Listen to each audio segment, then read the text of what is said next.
Hey there parents and families, welcome back to my channel. I'm Andrew Hoffman, and in today's video, we're going to cover college visits. If you're thinking about scheduling visits to colleges, you've probably already talked about criteria for good fit colleges, what your student wants to get out of the college experience, and you've probably completed at least some online research. If not, be sure to check out my videos about researching colleges. In this video, we're going to cover why even visit colleges, what to do during your college visit, when is the best time to visit colleges, how to logistically set up those visits, and what not to do on college visits. So let's dive in. So why is a college visit important in this process? You might be thinking, can't we just find out a ton of information online? And while you can learn some things online, nothing really replaces an individual physical visit to a college.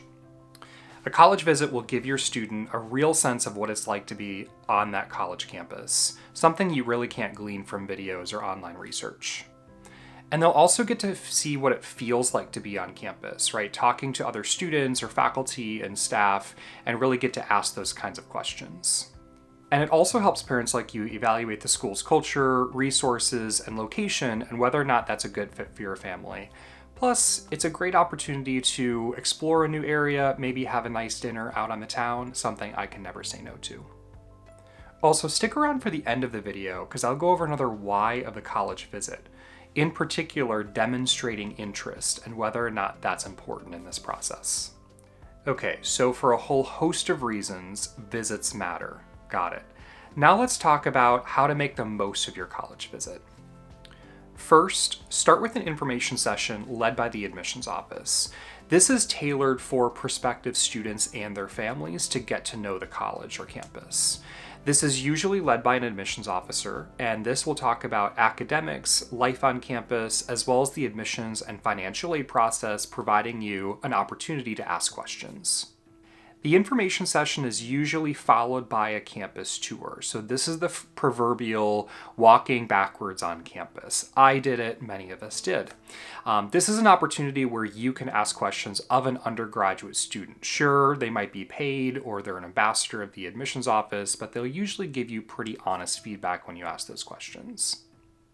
And just a note about information sessions and campus tours. These are typically run daily on a college campus. And so if you're going to a few of these, typically this can become really repetitive. When I was in charge of admissions, I would train my staff to think about what makes our campus and community really unique. But even with that training, I think it can be really challenging for admission officers to differentiate themselves and their campus from others. My second tip for making the most of your visit is to explore on your own. So wander through the neighborhoods, grab lunch maybe at the dining hall, or maybe there's an eatery nearby. Go through the libraries or campus gym or other spaces on campus. This will give you that sort of feel of what it's like to live and learn on that campus.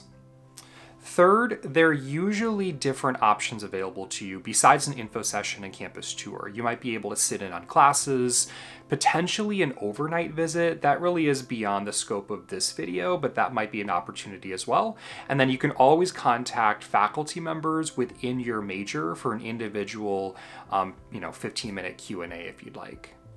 Finally, be sure to ask a lot of questions. While you as a family member or a parent can certainly ask those questions, encourage your student to do so as well. You can stop folks at the dining hall, for example, or maybe if you're wandering around campus and ask them, why did you choose to attend this college? If you could change something about the community, what would that be? Be sure to take notes, and I think that those notes and the comments can be pretty revealing into what that community is all about. Pro tip, you can also request to speak with an admissions officer without an appointment. So most offices call this a dean on duty or a director on duty. After the information session and campus tour, just go to the front desk, and if you still have questions, you can ask to speak to this person. So we've covered why visits matter and what to do on your college visit. Now let's talk about timing. I think junior year is the perfect time to start visiting colleges. Younger students, freshmen and sophomores in high school, typically are not really there yet. They're not tuned into that process. There are obvious exceptions to that rule, though. You know your student more than I do. I would personally wait until junior year, but that's up to you. Personally, I would try to visit during the academic year if at all possible. It gives you that real sense of what life is like on college campuses. Being able to sit in on classes, I think, is really invaluable. But there's just going to be more people at those types of visits. I would also try to avoid visiting during finals weeks or major holidays when campus is a lot quieter than usual. It might be really tempting to pair college visits with maybe you're going to visit grandma, grandpa across the country.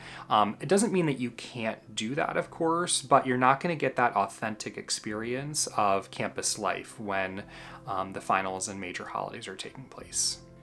Now, the really big peak times of college visits, because everyone is thinking about visiting colleges during these time periods, are going to be President's Day, much of March and maybe April, Easter weekend, and then pretty much any weekend between Memorial Day and Labor Day, as well as during the week during the summer. So this is when literally hundreds of students are registering for these information sessions and campus tours.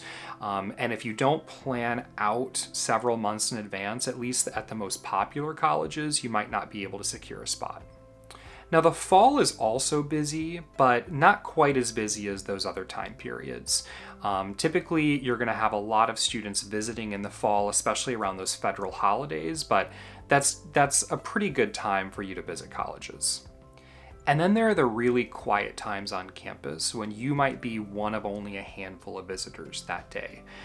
This is typically going to be in maybe November, December, and May. We just saw very few visitors at both of my campuses when I worked there, but you can still get that authentic experience. It just depends on that academic calendar. So what I would do is Google the academic calendar for that college, look at their final schedules as well as holiday schedules when students leave, and be sure to avoid those periods. Now, once you've chosen your dates and you've figured out what you want to do on those college visits, now's the time to set it up. Step one is to go to the college admissions website and click somewhere around visits or visiting campus. Typically, you'll be able to schedule an information session and campus tour right online instead of calling. Step two is to check and see if there are other activities, or might be an open house that day, or you can schedule an overnight visit or a meeting with faculty members or sitting in on classes. Step three is to be sure to confirm your plans. These things do fill up rather quickly, and so I would not be scheduling travel plans and plane tickets before actually confirming your plans on campus. And then step four, and something that often is forgotten, is the actual logistics of getting to that campus, getting to your spot where the info session and campus tour are launching. So what are the parking instructions, for example, and how do you make it from the parking lot to the building? A lot of these college campuses don't have like grid-like roads through them, obviously exceptions to that, but it can be really challenging on the day of if you're trying to find that spot without sort of printing out maybe a map or looking at the instructions before you get there. And if you're not emailed these instructions, you can also check in with your regional admissions officer. Be sure to check your email, look for the confirmation emails, but if in doubt, you can always reach out to your admissions officer who's assigned to your high school. And then don't forget to bring comfortable shoes, weather appropriate gear, and a list of questions you really want to ask. All right, here's my bonus tip, and this is what a lot of parents and family members don't know.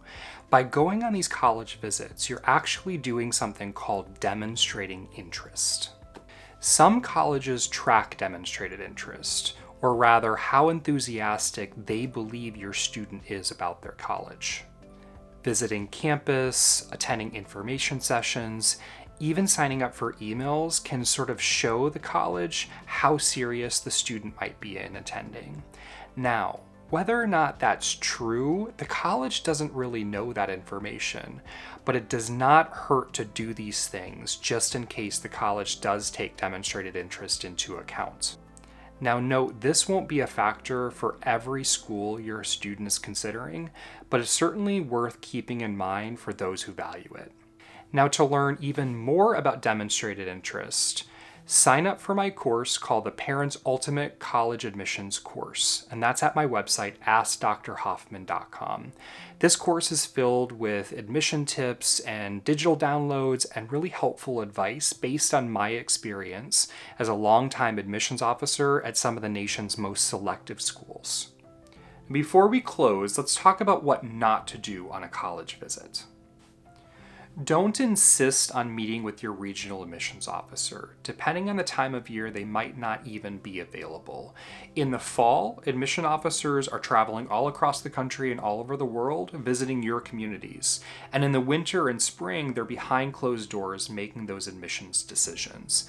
I promise this will not matter in the end. They most likely will not remember you from thousands and thousands of applications.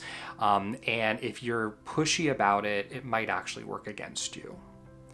Don't dominate the Q&A portion of the info session or campus tour. Certainly, if you have questions, ask them, but be sure to encourage your student to ask those questions as well. It becomes really noticeable when family members take over the Q&A portion, and that's not something you want to be noticed for. Don't be rude to the front desk staff. Now, obviously, you don't want to be rude to anyone on your visit, but word quickly gets around an office when that happens. And don't bring gifts to the office for your visit. I know this sounds strange, but certainly in some cultures, it's pretty typical for you to bring a gift to a meeting. I actually got a very expensive bottle of whiskey one time, and I had to awkwardly turn it down to this family when they brought that to me. So just don't bring gifts. And finally, don't ask your tour guide or panelist what they scored on the SAT or ACT, ever. So there you have it. College visits are a really exciting and important time period within the admissions process. It provides your student a real look of colleges, and it also gives you an excuse to visit different cities, different towns, and experience some new things. Thank you for watching, and don't forget to like and subscribe to receive more college admission tips. In the next video, we'll be talking about building a balanced college list. So if you're interested in tuning in, you can click the link above and tune in now. Good luck, and see you in the next video.